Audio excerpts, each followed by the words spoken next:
Good morning. So good to see you. Likewise, Teresa. Thanks for having me. Of course. Okay, we have some good news. There is a decline in the real estate market, and many people were wondering, well, what is it going to look like for 2023? But first, how was it ending the year?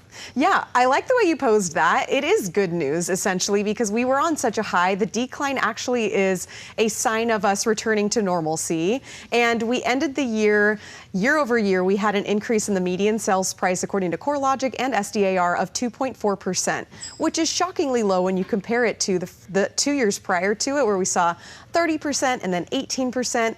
It's a massive readjustment that definitely needed to happen. And right now, I think everyone's just getting used to their new normal. Okay, let's talk to our future buyers right now. What do they need to know for 2023? What's your insight?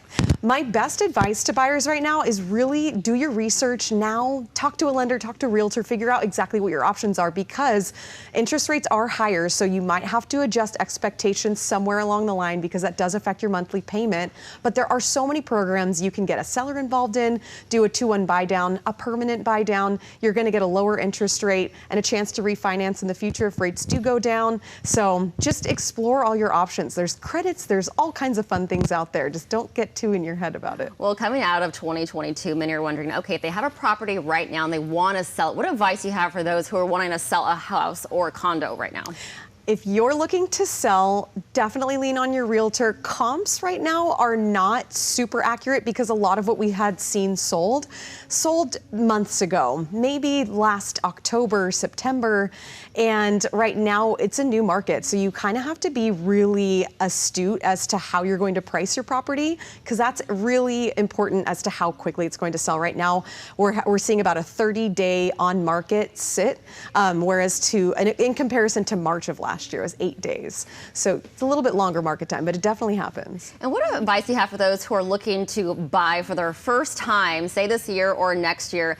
Maybe to talk to their bank, because many don't even know their options or incentives to be a first-time home buyer. Yeah, speak to your bank, talk to a lender, maybe compare the two, and just understand that you have to be patient. You have to have a lot of confidence, and just know that San Diego is such a sound place to put your money. It's backed by so many different facets: the military, tourism, biotech, sciences. We have a really high wage growth and a low unemployment rate. It really is a good place to put your money. So you just gotta have some confidence. It's just so interesting to see that home prices are declining, but then the interest rates are rising. Yeah. It's kind of that supply and demand. Yeah, absolutely. It is. Well, interest rates right now are kind of on a little bit of a roller coaster, as is the pricing. If you track it as closely as realtors do, it is kind of going up and down. And when interest rates do go up, prices do go down. But yeah, it's tracking it, and it's just a matter of it being in the right place at the right time and making numbers work. Then pull the trigger. Yeah. See, I don't know a lot about the real estate market, so I'm kind of like trying to ask questions for our viewers as well. But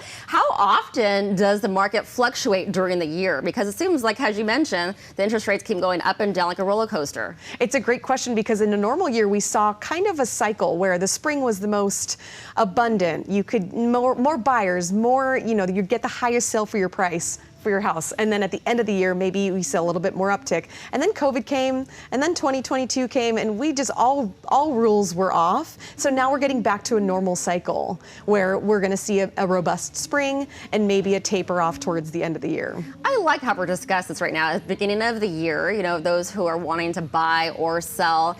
And I'm sure many people kind of get nervous thinking, how much do I need for a down payment? Yes, absolutely. I'm glad you mentioned that, because everyone gets tied up in this idea that you have to have 20% down, and that is so not true, especially in today's market. Now is where you really get to get away with a 3% down, 5% down. When you're doing that math, you get so excited. You're like, wow, I really can afford a property. 3%? Okay, sign me up. I'll get a house now. Honestly, it really is. I just represented a buyer who put 5% down. He's super excited. Okay, thank you so much. I really appreciate seeing you. Likewise. You're with Compass Realty. Yes, right? correct. Thank you.